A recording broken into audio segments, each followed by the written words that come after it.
Shifting our focus to the possible repercussions on the economy by the North Korea's nuclear test, relevant officials in Seoul came together to evaluate the potential risks the event poses to the local economy.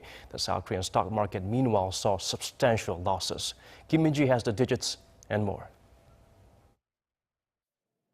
South Korean shares were in for a hit Friday with the latest uncertainties on the Korean Peninsula. The benchmark KOSPI shed 1.25% to close at just under 2038. At one point, the main index had dipped to the lower 2030 level.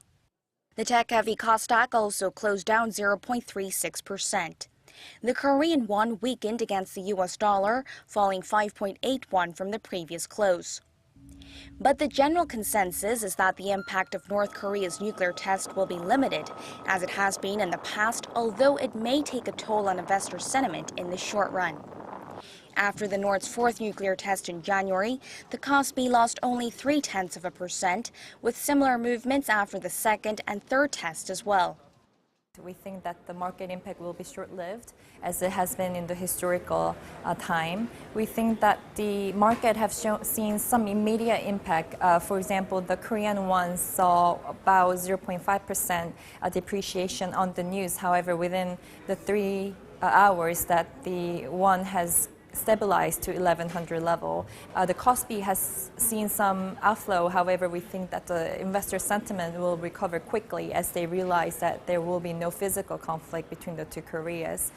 The slide has rather been attributed to negative sentiment following the European Central Bank's decision to keep its monetary policy on hold without further expansion and a possible rate hike in the U.S. In light of Friday's developments, the Finance Ministry convened an emergency meeting with officials from related agencies to discuss the situation and review necessary measures.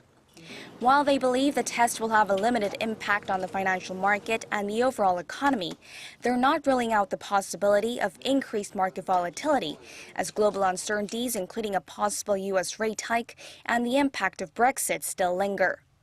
The government says it will operate an interagency team to monitor local and overseas markets around the clock and vow to take swift action if deemed necessary.